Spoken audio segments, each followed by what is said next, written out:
Hi Scripps families! I'm going to show you the next level of braiding. For this activity, we can actually make something that gets used in the classroom. In the mathematics area, the children do an activity called spindle boxes. This is when they count quantities that are not tied together. In that activity, the children count them first into their hand, then they lay them on a tie, which they tie together. And Dr. Montessori believed that this helped the children to understand that quantities that are separate could be connected together to form a whole.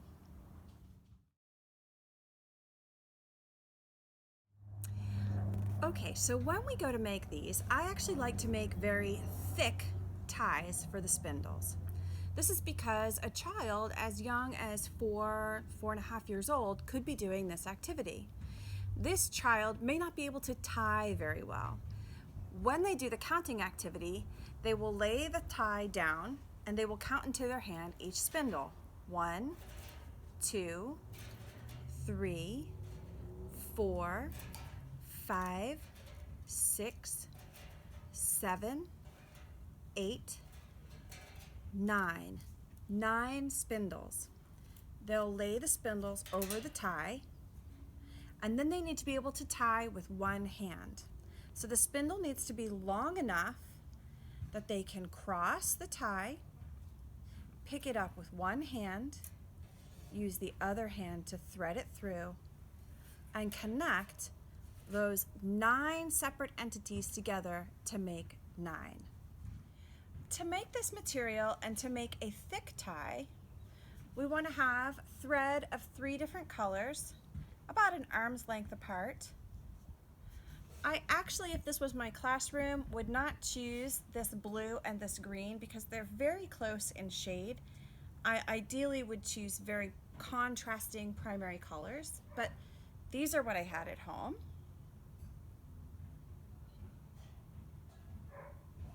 And I would lay them out like this and then make a knot at the top.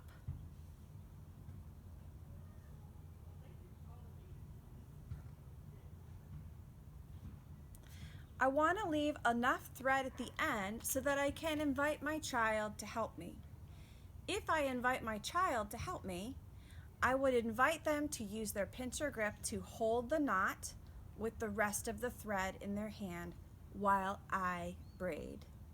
If I have an older child who is already prepared to braid on their own, and this is the next level of braiding for them, then I would look to put a hook on the wall so that they can braid on their own.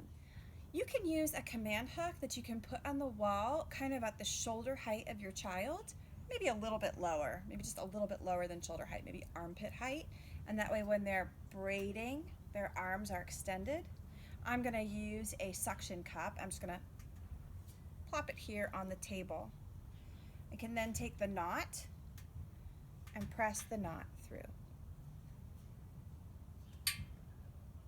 This braiding work is considered the next level because instead of having just one ribbon of each color, there are now several pieces of yarn that the child has to keep together with their hands as they're braiding.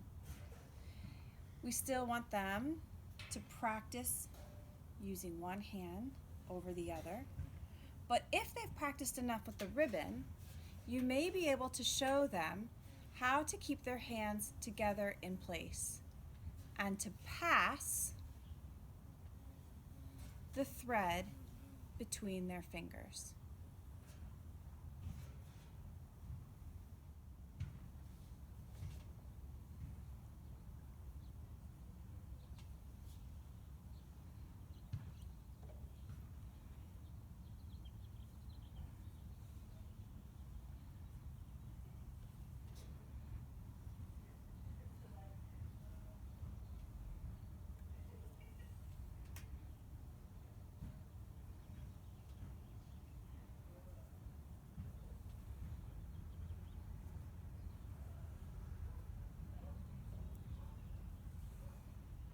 All right, at the end, make a nice big knot. Again, this is more difficult because the children have to pull all 9 of those threads through. And then make sure you tug very tight. Now we just have to clean it up.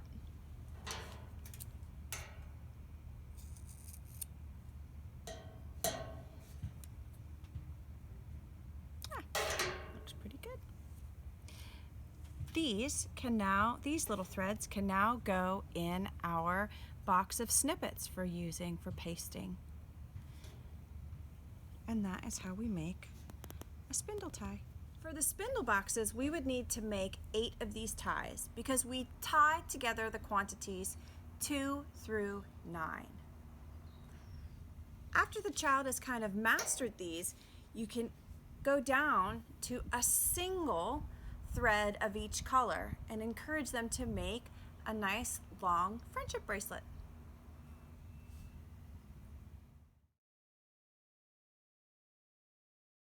Hi Scripps families, I want to show you another braiding extension.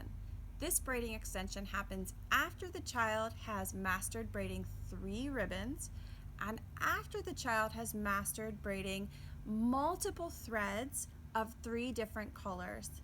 Then we can move to braiding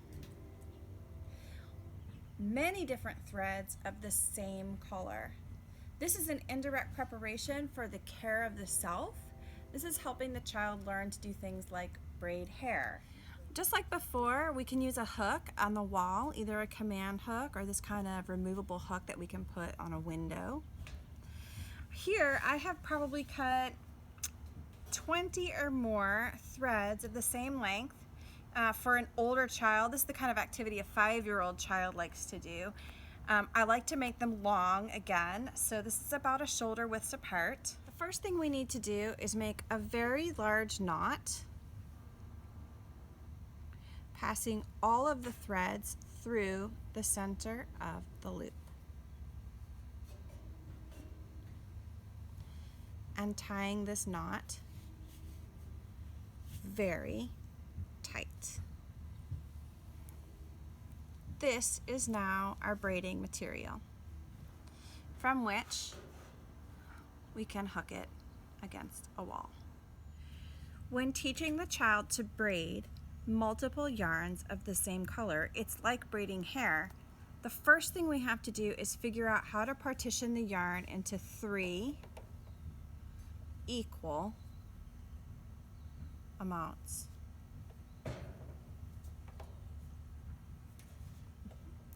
The child should now be pretty adept with keeping one hand still while the other hand moves. So you can show them how to keep the yarn separate in their hands while making the braid. In order to be successful with this activity, the child must be able to hold this hand steady or this hand steady while manipulating one of the groups of thread over the center.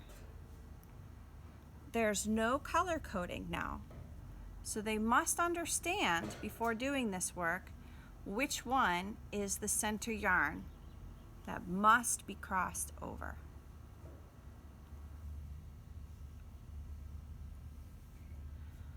When a child has successfully mastered braiding the yarn, they are ready to try braiding hair or to try making rope out of the kind of thread that we would find in a hardware store for making rope. Just like before, a child can select the number of threads to use this braiding technique to make a really cool friendship bracelet.